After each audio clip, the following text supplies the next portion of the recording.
오늘 우리에게 주신 하나님의 말씀은 이사야서 57장 8절 한 절 말씀입니다. 이사야서 57장 8절 내가 또 내 기념표를 문과 문설주 뒤에 두었으며 내가 나를 떠나 벗고 올라가서 내 침상을 넓히고 그들과 언약하며 또 내가 그들의 침상을 사랑하여 그 벌거벗은 것을 보았으며 라는 말씀 한 구절입니다.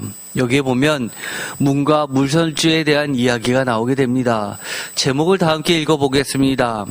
내 문과 내 문설주에 있는 기념표는, 오늘의 이 말씀을 읽어보면 내 기념표가 문과 문설주 뒤에 있다고 말씀해 주십니다. 표준 세번역으로 읽어보면 이렇습니다. 너의 집 문과 문설주 뒤에는 우상을 세워 놓았다. 너는 나를 버리고 떠나서 옷을 다 벗고 내가 좋아하는 자들과 함께 알몸으로 침상에 올라가 자리를 넓게 폈다. 너는 그들과 함께 자려고 화대를 지불하고 거기에서 정욕을 불태웠다. 이것을 읽어보면 음란한 행위를 했다는 것 때문에 하나님께서 화를 내시는 건지 아니면 우상을 숭배했다고 화를 내시는 건지 분간하기 어렵습니다. 어떤 자들은 기본적으로 음란한 어떤 종파를 이야기한다고 이야기를 하지만 사실 하나님은 우리가 실질적으로 음란한 행위 그 자체보다도 우상을 섬기는 모든 것들을 음란한 행위로 보고 계십니다. 심지어 나는 아주 도덕적으로 깨끗하고 깔끔하다 하더라도 하나님을 섬기지 않고 우상을 섬기는 것 자체를 이처럼 내가 나를 떠나 벗고 올라가서 내 침상을 넓히고 그들과 언약하며 또 내가 그들의 침상을 사랑하여 그 벌거벗은 것을 보았으며 라고 말씀한다는 겁니다. 왜냐하면 성경에 보면 하나님과 우리의 관계를 늘 하나님은 혼인 관계로, 부부 관계로 그렇게 친밀하게 묘사하는 경우가 많이 있기 때문입니다. 뿐만 아니라 하나님만을 섬기는 이것을 사랑이라는 말로 늘 말씀하시기 때문입니다. 도대체 하나님은 너희들이 우상을 섬겼다라고 혼을 내셔야 하는데, 그러기만 해도 충분한데 왜 내 기념표를 문과 문설주 뒤에 두었으며 라는 이 구절을 특별히 말씀하고 계실까요? 사실 이 말씀의 기원은 우리가 유명한 이 신명기 6장 4절부터 있는 쉐마 이스라엘이라는 그 유명한 하나님의 명령 가운데서 찾을 수 있습니다. 신명기 6장 4절 이스라엘아 들어라, 우리 하나님 여호와는 오직 유일한 여호와이시니 너희는 마음을 다하고 뜻을 다하고 힘을 다하여 내 하나님 여호와를 사랑하라. 여기서도 하나님을 믿으라 라고 하는 것이 아니라 내 하나님 여호와를 사랑하라 라고 이야기를 합니다. 하나님과 우리의 관계는 믿음의 관계이지만 이것은 부부 관계처럼 뗄래야 뗄 수 없는 하나의 한 몸의 관계입니다. 어떤 지배자와 피지배자 간의 명령과 굴복의 관계가 아니라 마음과 뜻과 정성을 다하여 힘을 다하여 살아가면 이해되고 알게 되고 또 스스로 믿게 되고 섬기게 되는 그 사랑의 특별한 관계라는 겁니다. 제가 제 아내를 사랑하면 아내가 다 일일이 말 안 해도 아내의 마음을 압니다. 아내가 무엇을 좋아하고 사랑하는지, 내가 어떻게 하면 아내가 기뻐하는지 압니다. 굳이 말을 해서 알아듣는다면 그것은 사랑이 부족한 거겠죠. 그래서 다툼은 사랑이 가장 뜨겁다는 세대일 때가 사실 더 부부싸움이 잦죠. 시간이 지나면, 연륜이 지나면 정말 굳이 말을 할 필요가 없이 속속들이 다 알게 됩니다. 그것이 바로 사랑의 관계입니다. 6절 오늘 내가 내게 명하는 이 말씀을 너는 마음에 새기고 라고 하면서 명령을 일일이 마음에 새기고 그것을 지키냐 안 지키냐만을 따진다면 오늘 우리에게 주어진 이 성경책을 다 통틀어도 명령만 해야 할 것, 하지 말아야 할 것을 다 적어놔도 부족할 겁니다. 유대교를 탓할 게 아닙니다. 613가지 해서 해야 할 것, 하지 말아야 할 것을 정해놨다고 기독교인들이 마치 그것을 행위로서 치부해버리는 그런 것도 아닙니다. 오히려 사랑하라라는 그 말 속에 담겨져 있는 보이지 않는 수많은 언어와 교감이 더 많기 때문입니다.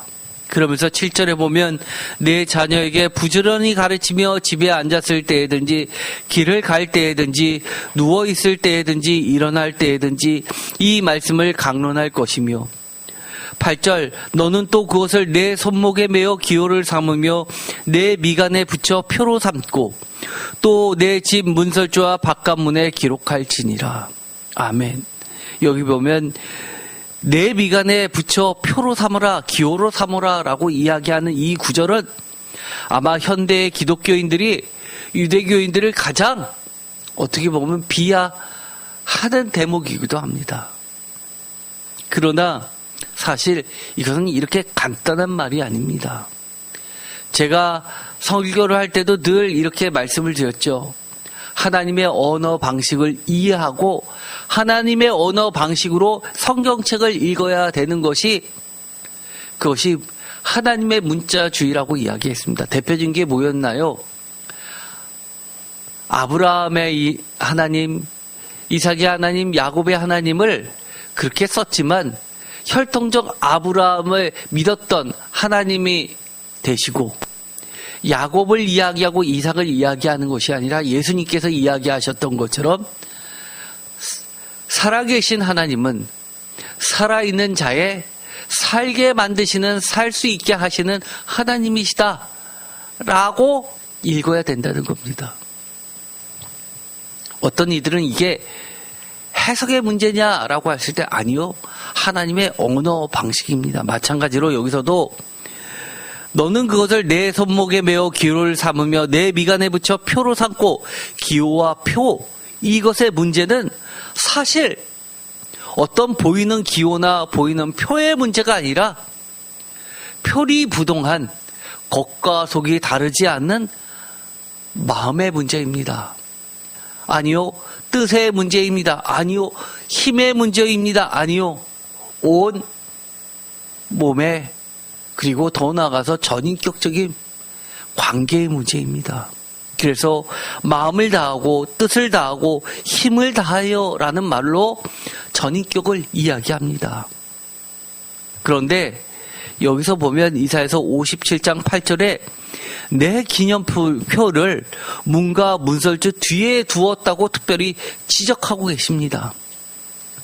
또 신명기 6장 4절의 말씀을 보면 쉐마 이스라엘이라고 하면서 반드시 하나님께서 9절에 내 집 문설주와 바깥문에 기록할지니라 라고 되어 있었던 것으로 보아 이 집 문설주와 바깥문에는 이 쉐마 이스라엘이라고 한 흔히 있는 이 성경 구절이 붙여져 있다. 기록되어 있다라고 할 수 있는데 반면에 그 뒤편에는 이처럼 우상이 있었다라고 이야기하는 겁니다. 겉으로 보기에는 하나님을 믿는 집인 줄 알았는데 안으로 들어가서 보니 실질적으로는 우상을 믿는 집이었다고 이야기를 하시는 겁니다. 표리가 부동하다는 이야기죠. 또 하나님께서 명정하셨던 이 말씀은 신명기 11장 18절 이하부터 또 반복됩니다. 이러므로 너희는 나의 이 말을 너희의 마음과 뜻에 두고 또 그것을 너희 손목에 메어 기호를 삼고 너희 미간에 붙여 표를 삼으며 또 그것을 너희의 자녀에게 가르치며 집에 앉아 있을 때든지 길을 갈 때든지 누워 있을 때든지 일어날 때든지 이 말씀을 강론하고 집에 앉아있을 때, 길을 갈 때, 누워있을 때, 일어날 때, 이것이 무슨 뜻입니까? 하나님의 언어 방식, 언제나, 어느 때나, 때를 가리지 말고, 항상이라는 말씀 아닙니까? 20절, 또 내 집 문설주와 바깥문에 기록하라. 네, 맞아요. 저는 내 집 문설주와 바깥문에 기록했습니다. 그러나 하나님은 내 집 문설주 안과 바깥문 안쪽에는 뭘 하라고 얘기 안 하셨잖아요. 이거 갖고 따지시려면 문과 문설주 주에는 우상도 주지 말라라고 이야기하셨어야지 이제 와서 왜 딴소리 하십니까? 라고 이야기한다면 여러분은 하나님의 반응이 어떠실 것 같습니까? 어휴, 미안해, 내 실수였네, 이러실 것 같습니까? 아니면 이런 말 같지도 않은 소리 라고 하시면서 화를 내시겠습니까? 떠들어봐야 입만 아픈 얘기죠. 이것이 바로 하나님의 뜻입니다. 그런데 우리가 이 구절, 오래된 쉐마 이스라엘이라는 구절을 통해서 지금도 이스라엘 사람들은 이렇게 하고 있습니다. 이것이 바로 매주자라는 겁니다. 이게 보면 이 문설주, 쉽게 말해서 문 기둥에, 문이 달려있는 바깥문 기둥에 이렇게 우리 같으면 문 앞에 보통 뭐를 달죠? 문패를 달지 않습니까? 옛날 같으면 그게 다 달려 있었죠. 저도 어렸을 때 우리 집 앞에 우리 아버지의 이름이 써 있었습니다. 주소를 써놓는 집들은 제가 어렸을 때 그렇게 많이 보지 않았습니다. 그런데도 불구하고 우체국의 집배원은 다 찾아오셨습니다. 그래서 물어볼 때 어디 몇 호 이렇게 물어보지 않고 누구네 씨 땡이죠? 라고 물어봤었던 기억이 납니다. 시골 가면 더 했죠. 그런데 이 이스라엘 사람들은 지금도 이렇게 이 기둥 옆에 문패 대신에 이처럼 어떤 함을 하나 달아놨습니다. 그것도 비스듬이요. 그런데 이렇게 기울어져 있죠.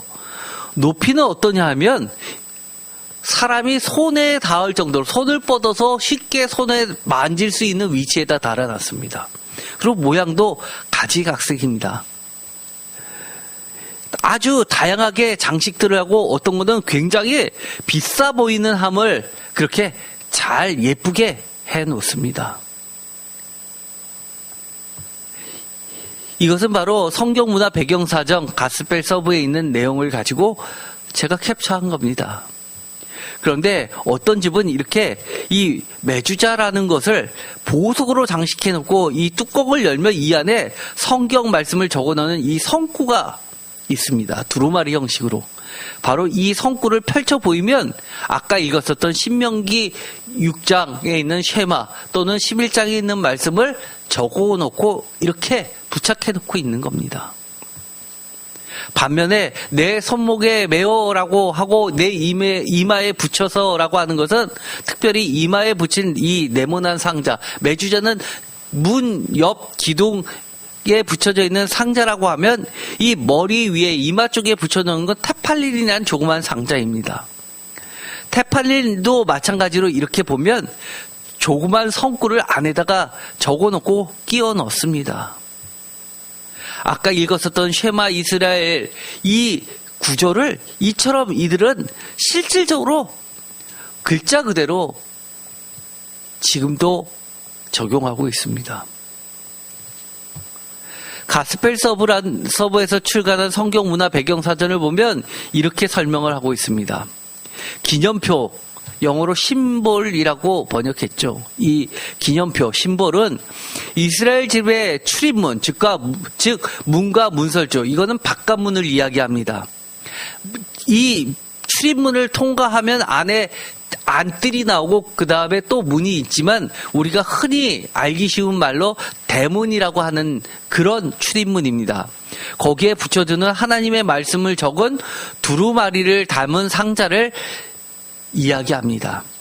그런데 이 안에는 전통적으로 기념표라고 해서 하나님의 말씀, 출애굽기 13장 1절에서 11절, 11절에서 16절, 신명기 6장 4절에서 9절, 11장 13절에서 21절 이런 구절들을 적어놓은 두루마리를 담은 조그만 상자를 붙여놓습니다. 이것을 매주자라고 하는데 사람의 눈길이 닿고 손길이 닿는 곳에 붙여둠으로써 그 집을 드나드는 모든 사람으로 하여금 어떻게 해요? 하나님을 경외하는 마음이 계속되고 또 하나님의 계명이 항상 뭐가 된다고 표시하는 겁니까? 삶의 기준으로 자리 잡도록 하는 표식입니다. 왜요? 아까 신명기 말씀을 보니까 잠을 잘 때든지 깰 때든지 집을 나갈 때든지 집에 들어올 때든지 부지런히 가리키고 행하게 하는 것, 그것을 달아둠으로써 이 집은 어떤 집이라는 겁니까? 말씀의 메인 집이라는 겁니다. 하나님의 명령을 늘 마음속에 두고 뜻을 다하여 힘을 다하여 지키는 집이라는 표시입니다. 그것이 바로 기념표, 심볼이라는 거죠. 대문, 이것은 집의 입구에 마련한 문으로서 정문, 우리가 흔히 이야기하는 가장 큰 출입구를 말합니다. 그런데 이것은 내부 안뜰과 바깥뜰이 있는데 이 바깥뜰에서 거리로 나갈 수 있는 맨 마지막 출입구를 대문이라고 하죠.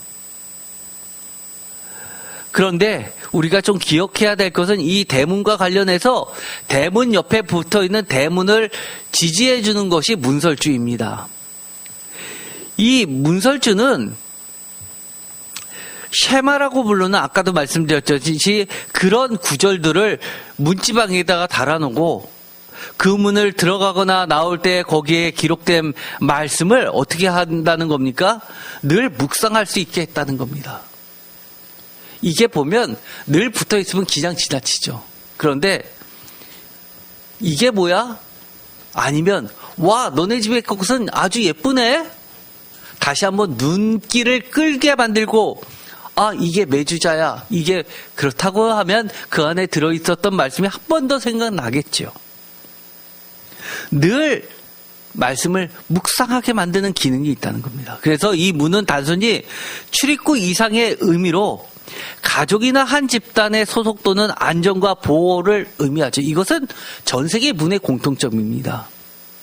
따라서 문 이외의 곳으로 출입하는 것은 그 내부에 있는 자들을 해치는 악한 존재로 인식했죠. 그래서 요한복음 10장 1절에서 2절까지는 예수님이 뭐라고 그러셨습니까? 나는 곧 양의 문이다라고 하시면서 나를 통하지 않고 넘나드는 자들은 모두 다 뭐라고 했습니까?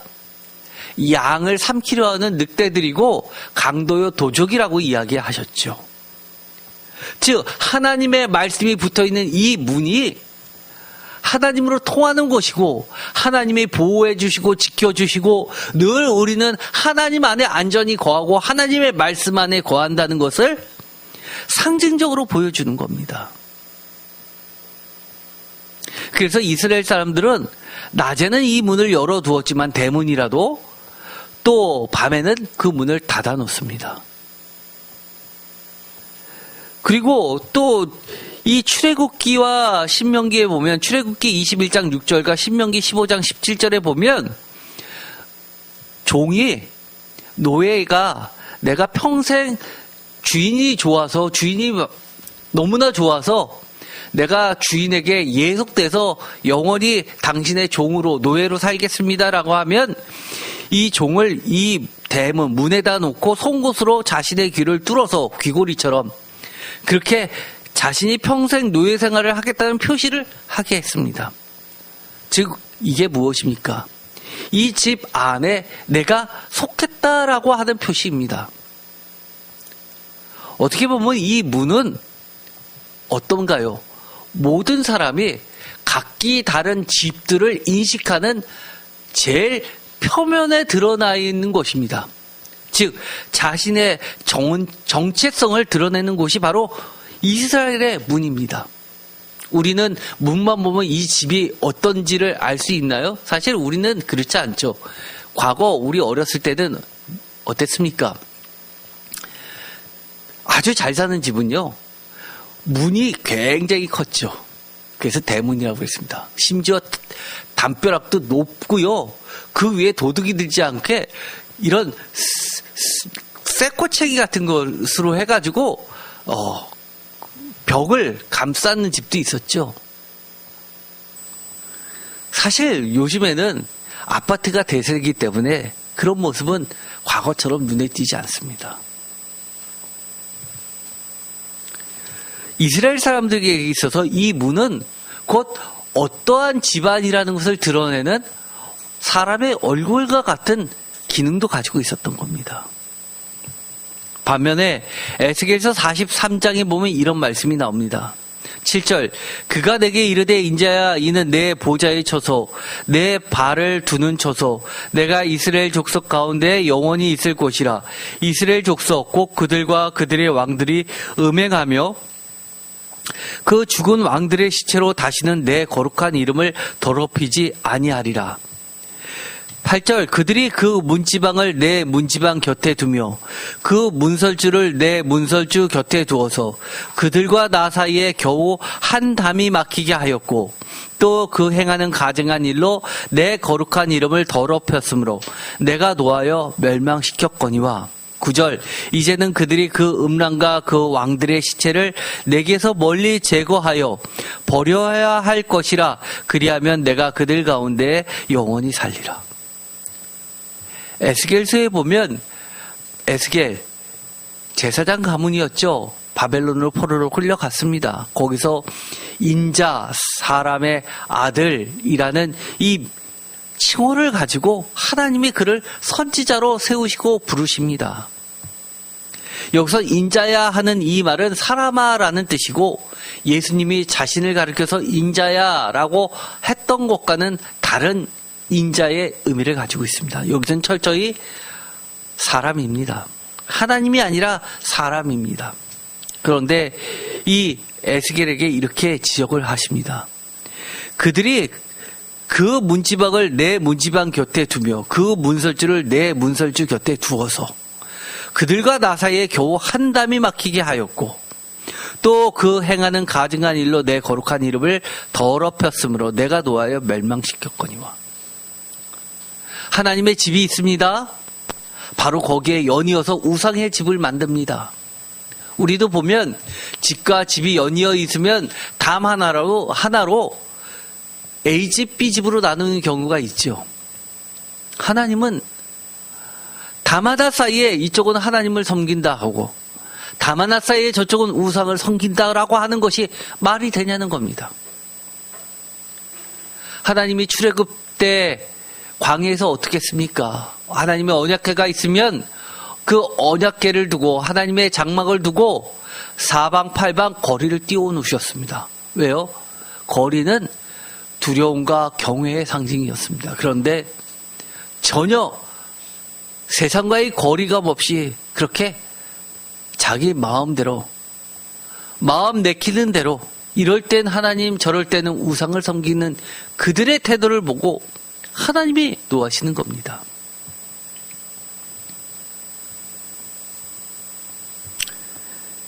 오늘의 이 말씀을 보면서 여러분들은 어떻게 생각이 드십니까? 여기까지는 하나님의 집이에요. 그러나 이 집을 떠나서는 하나님의 집 아니잖아요. 내 맘대로 하는데 무슨 상관이에요? 라고 하시겠습니까?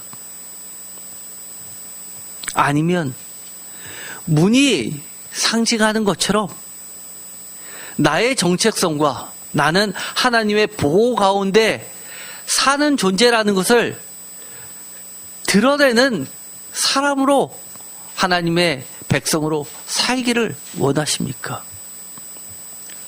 오늘 우리에게 주셨던 이 말씀, 이것은 그야말로 문과 문설주의 기념표의 문제는 단순히 우상을 섬기냐 하나님을 섬기냐 그런 선택의 문제가 아니라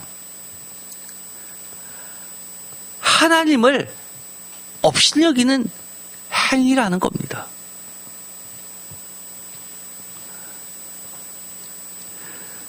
너의 정체성이 뭐냐는 겁니다.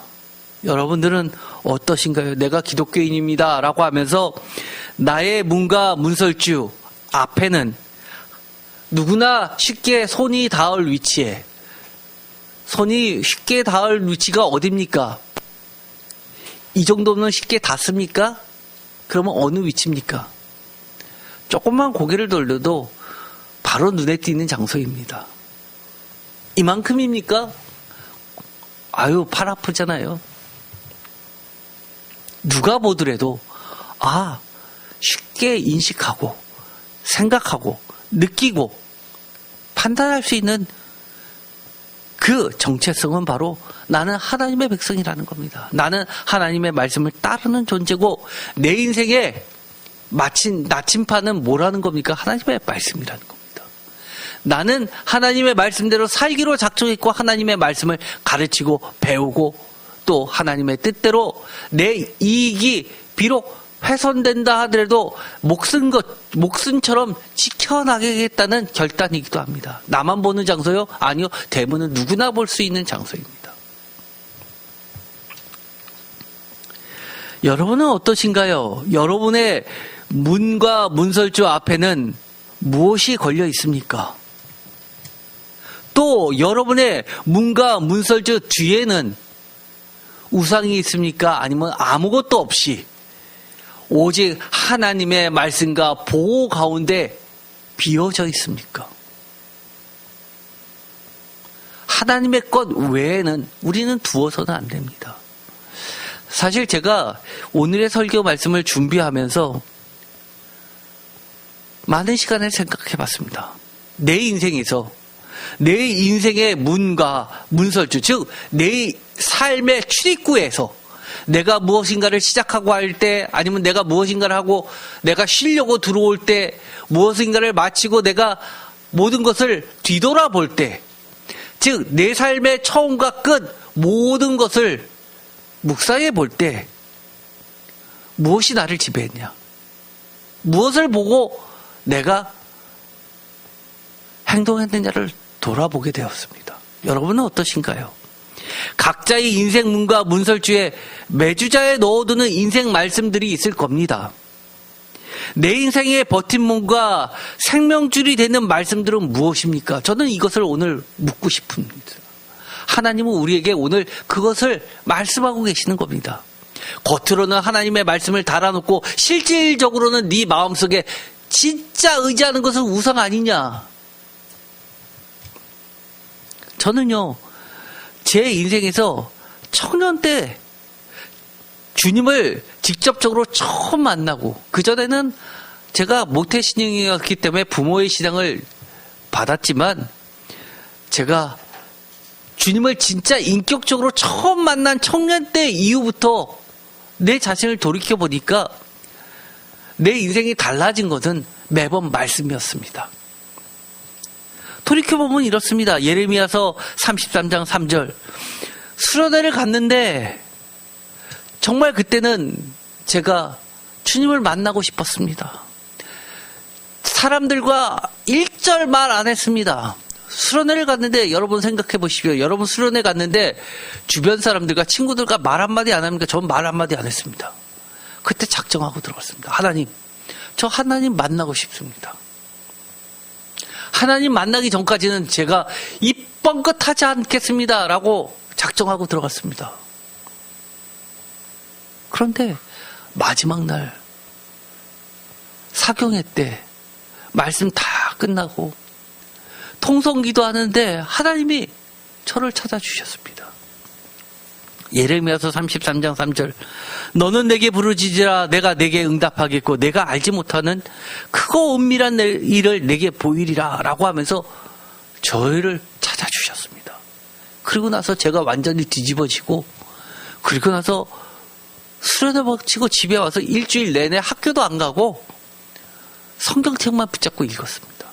그러면서 하나님의 말씀을 정말 한 절 읽고 한 절 읽고 하면서 하는데 그 말씀들이 제 인생을 바꿔놨습니다. 마태복음 5장 17절. 내가 율법이나 선지자를 폐하러 온 줄로 생각하지 말라. 폐하러 온 것이 아니라 완전하게 하려 함이라. 18절 진실로 너희에게 이르노니 천지가 없어지기 전에는 율법의 1.1획도 결코 없어지지 아니하고 다 이루리라. 제가 이 말씀을 읽고 정말 1.1획도 결코 없어지지 않는 말씀이라는 이 구절 때문에 한자 한자 읽었습니다. 심지어 제가 이런 종이를 접어서 무슨 대학 입시 공부하듯이 한 줄 가리고 읽고 한 줄 가리고 읽고 그러면서 읽었습니다. 마태복음 6장 31절 그러므로 염려하여 이르기를 무엇을 먹을까 무엇을 마실까 무엇을 입을까 하지 말라. 이는 다 이방인들이 구하는 것이라 너희 하늘 아버지께서 이 모든 것이 너희에게 있어야 할 줄을 아시느니라. 그런즉 너희는 먼저 그의 나라와 그의 의를 구하라. 그리하면 이 모든 것을 너희에게 더하시리라. 그러므로 내일을 위하여 염려하지 말라. 내일은 내일이 염려할 것이요 한날의 게으름은 그날로 족하니라. 이 당시 저희 집은 너무너무 가난해가지고 쌀이 없어서 학교를 가는데 대학교 때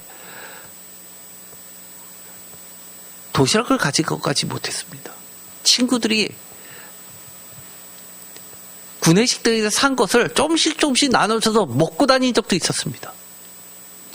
교회에서 그 당시에 성미라고 교회 입구에 항아리에서 사람들이 금식 기도하면서 새벽 예배 들어오면서 한 바가지씩 나왔던 거를 한 달 정도 지나면 또는 그게 항아리가 입구까지 차면 그것을 목사님이 걷어가지고 이런 봉지 같은 데 담아가지고 그 교회에서 불쌍한 사람한테 나눠주셨는데 우리 집에 그 쌀 먹고 제가 대학교 졸업했습니다.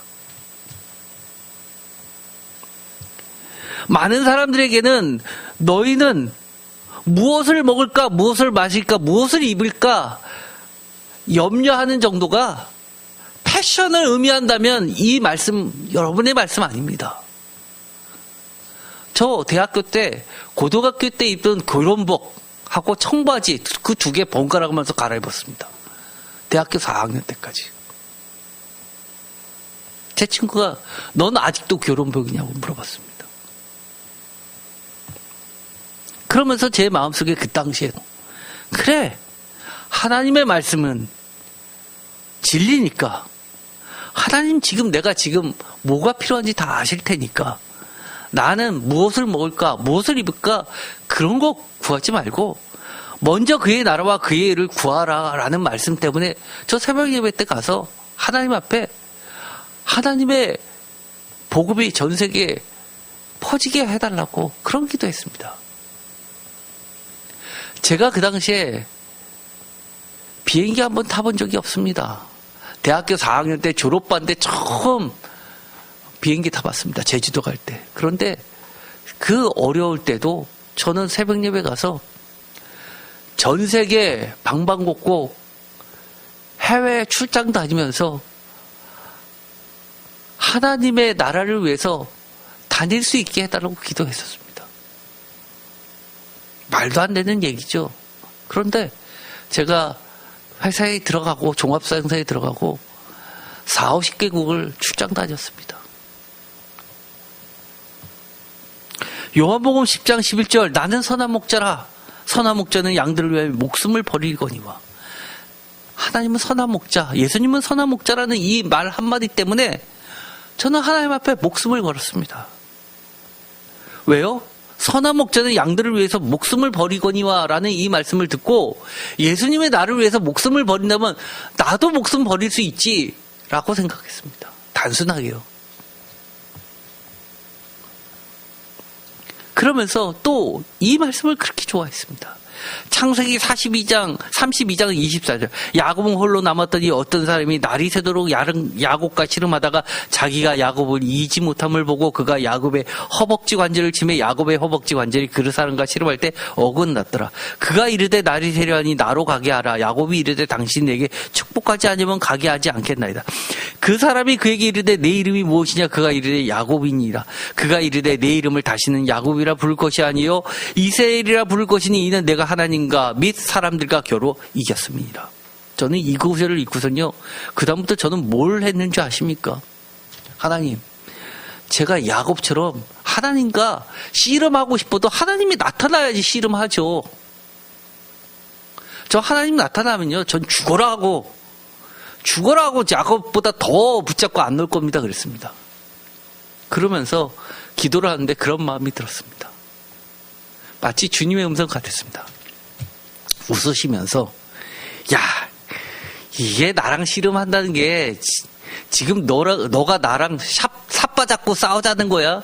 그게 아니라 기도하면 돼 라고 하시는 것 같았습니다. 웃으시면서. 그 이후부터는요, 제가 기도할 때는요, 문제 해결될 때까지 죽어라고 기도합니다. 저희 아내가 지금도 늘 그러죠. 제가 옆에서 기도하면요, 저보고 혼자 기도하지 말고 좀 소리내서 기도하랍니다. 궁금하다고. 뭐라고 기도하는지 궁금하다고. 몇 시간씩 그렇게 앉아서 기도하는데 딱 보면 자는 것 같진 않고 기도는 하는 것 같은데 어떻게 말 안 하고 몇 시간씩 있냐고. 뭐라고 기도하는지 궁금하다고. 그래서 제가 이렇게 기도한다고 하면서 제 아내가 너무 자기가 답답하니까 나랑 같이 기도해야 될 거 아니냐고 막 화를 내길래 제가 기도를 알겠다고 그러면서 제가 소리내서 기도를 했습니다. 그러니까 옆에서 아내가 울었습니다. 그러면서 이런 얘기합니다. 좀 옆에서 그렇게 소리내서 기도해줬으면 자기가 그 내용을 들었으면 자기도 그렇게 기도했을 텐데 왜 그러지 않았었냐고. 자기가 그렇게 제가 제 아내를 위해서 그렇게 세밀하게 섬세하게 기도하는지 몰랐다고. 좀 그렇게 자기가 알아들을 수 있게 자기가 힘이 나게 옆에서 좀 기도 좀 해주지. 그랬냐고 그랬습니다. 자기는 제가 그렇게 기도 안 하고 그냥 멍 때리는 줄 알았답니다. 요한일서 4장 16절. 하나님이 우리를 사랑하시는 사랑을 우리가 알고 믿었느니 하나님은 사랑이시라. 사랑 안에 거하시는 자는 하나님에 거하고 하나님도 그 안에 거하시느니라. 요한일서 4장 18절. 사랑 안에 두려움이 없고 온전한 사랑이 두려움을 내쫓나니 두려움에는 형벌이 있습니다. 두려워하는 자는 사랑 안에서 온전히 이루지 못하였느니라. 우리가 사랑하면 그가 먼저 우리를 사랑하였습니다. 저는 이 구절을 너무너무 좋아하죠. 지금 제가 쭉 읽어드렸던 구절들 다 어떻습니까?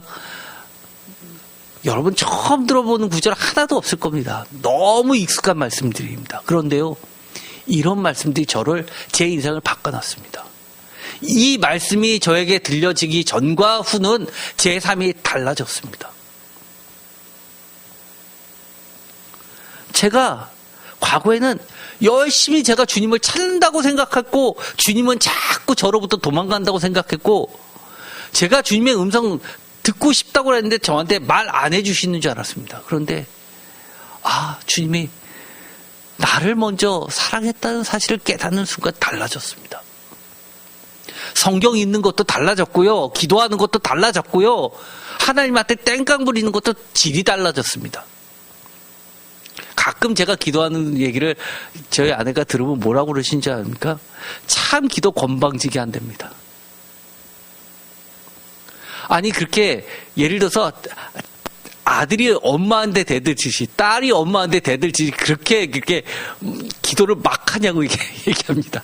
왜 그렇게 기도할 수 있습니까? 하나님의 사랑을 믿기 때문입니다. 여러분의 자녀들이 2살, 3살, 4살 겨우 말 하기 시작했을 때 매우 공손하게 얘기하나요? 다반말입니다. 말 다 짧습니다. 그런데도 너무너무 이쁘죠.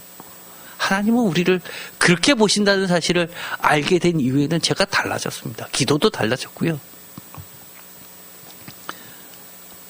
이 요한복음 14장 18절의 말씀은 정말 제 인생을 송두리째 바꾸는 말씀입니다.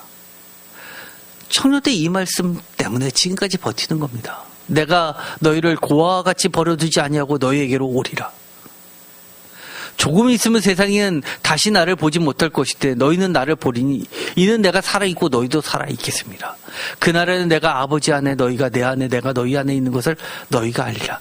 나의 계명을 지키는 자라야 나를 사랑하는 자니 나를 사랑하는 자는 내 아버지께 사랑을 받을 것이요 나도 그를 사랑하여 그에게 나를 나타내리라.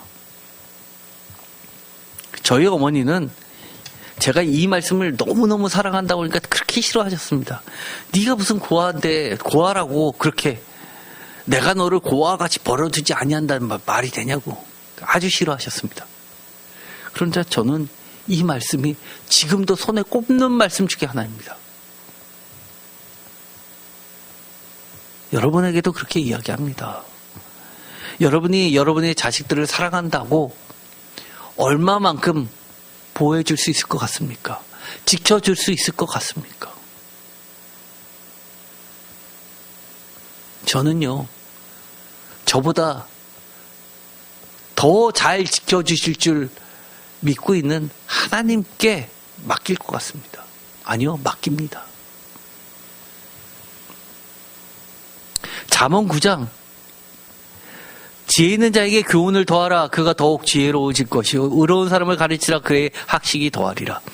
여호와를 경외하는 것이 지혜의 근본이요 거룩하신 자를 아는 것이 명철이니라. 나 지혜로 말미암아 내 날이 많아질 것이요 내 생명의 해가 내게 더하리라. 제가 청년 때요. 지금 읽는 이 구절이 다 청년 때의 말씀입니다. 그런데 얼마나 단순했는지 제가 공부를 잘 못했습니다. 우리 집안에서. 저희 형은 서울대, 저희 누나는 연대. 저는 그렇게 공부를 잘하지 못했습니다. 그런데 성경에 여호와를 경외하는 것이 지혜의 근본이요 거룩하신 자를 아는 것이 명철이니라 라고 하니까 와 이거 간단한데 이랬습니다. 그래요. 그럼 나는 성경책만 열심히 파서 하나님을 어떻게 경외하는지 잘 배워서 하나님을 경외하면 되고 하나님을 많이 알면 알수록 내가 명철해지네라고 생각했습니다. 너무너무 그때는 어떻게 그렇게 단순할까 생각할 정도로 그랬습니다. 그런데 정말 지금도 제가 다른 건 잘 몰라도 하나님 앞에 잘못도 많이 하고 죄도 많이 짓지만요. 하나님의 말씀은 제일 무서워합니다. 제가. 이사야서 49장 15절 여인이 어찌 그 젖 먹는 자식을 잊겠으며 자기 태에서 난 아들을 긍휼히 여기지 않겠냐. 그들은 혹시 잊을지라도 나는 너를 잊지 아니할 것이요 내가 너를 내 손바닥에 새기고 너의 성벽이 항상 내 앞에 있나니. 정말 진리의 말씀이죠. 부모도 자식 잊어버릴 때 있습니다. 그러나 하나님은 나의 구원의 성벽이 되십니다. 시편 27편 7절 여호와여 내가 소리내어 부르짖을 때 들으시고 또한 나를 긍휼히 여기서 응답하소서. 8절 너희는 내 얼굴을 찾으라 하실 때 내가 마음으로 주께 말하되 여호와여 내가 주의 얼굴을 찾으리라 하였나이다. 9절 주의 얼굴을 내게서 숨기지 마소서. 주의 종을 노하여 버리지 마소서. 주는 나의 도움이 되셨나이다. 나의 구원의 하나님이 나를 버리지 마시고 떠나지 마소서. 10절 내 부모는 나를 버렸으나 여호와는 나를 영접하시리라. 이 구절도 저는 너무너무 좋았습니다. 이 구절은 이 10절의 이 말씀은 그 유명한 베이비박스에 붙어있는 성구이기도 하죠. 이 말씀 하나로 이 말씀에 영향을 받은 한 목사님이 지금까지 수십만 명의 생명을 구해냈습니다. 하나님의 말씀은 이렇게 힘이 강합니다.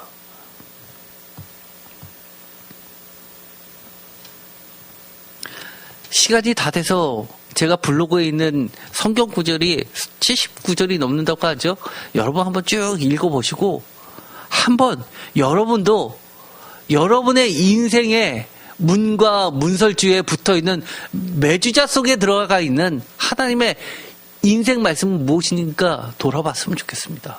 사실 제가 이게 쭉 적다 보니까요.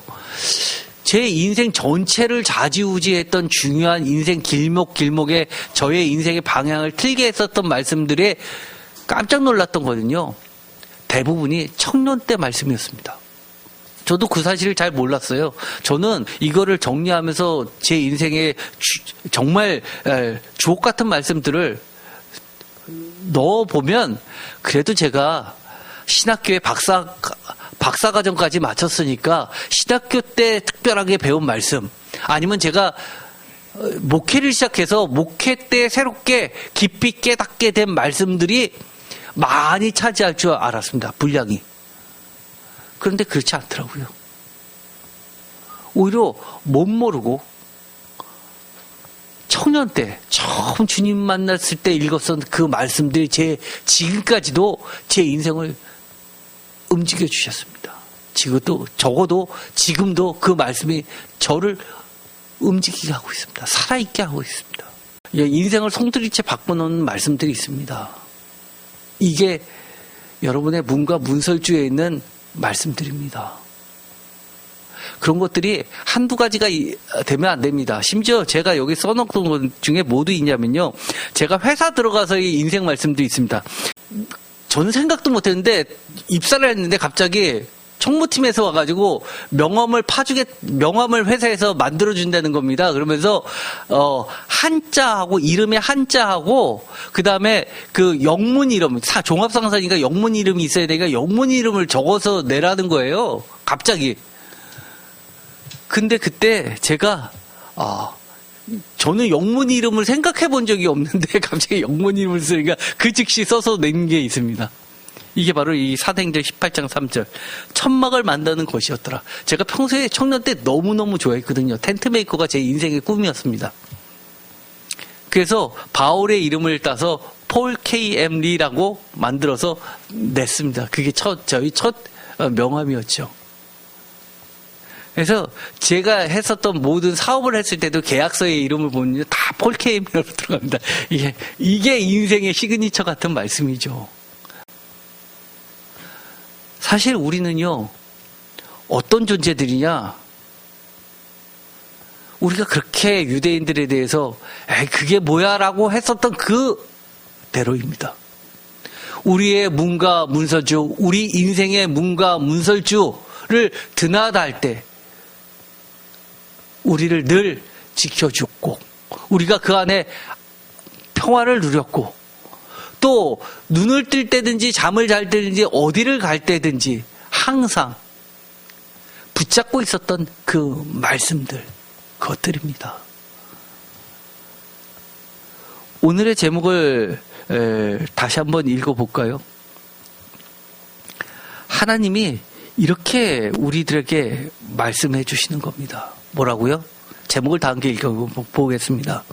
내 문과 문설주에 있는 기념표는 무엇이냐라고 물어보십니다. 그러면 우리가 다 얘기할 수 있습니까? 얘기할 수 있죠.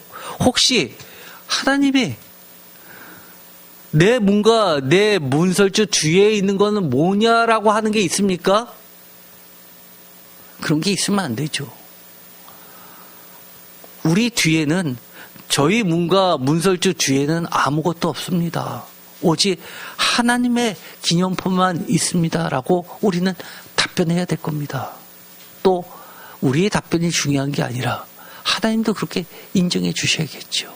기도하고 마치겠습니다. 하나님 감사합니다. 하나님께서는 우리 집과 문설주 앞에는 하나님의 이름을 걸고 남들 안 보는 그 속마음 깊은 뒤편에는 우상을 두는 것을 너무너무 싫어하시고 속상해 하십니다. 주님이 그토록 원하시던 것처럼 우리도 우리의 집과 문설주 앞에 하나님의 기념표를 붙이며 우리의 삶을 끝까지 살아내게 하시고, 또 모든 사람들이 쉽게 눈에 띄고 손에 닿을 수 있는 곳에 하나님을 증거하는 삶의 기념표들이 반드시 있게 하여 주시옵소서.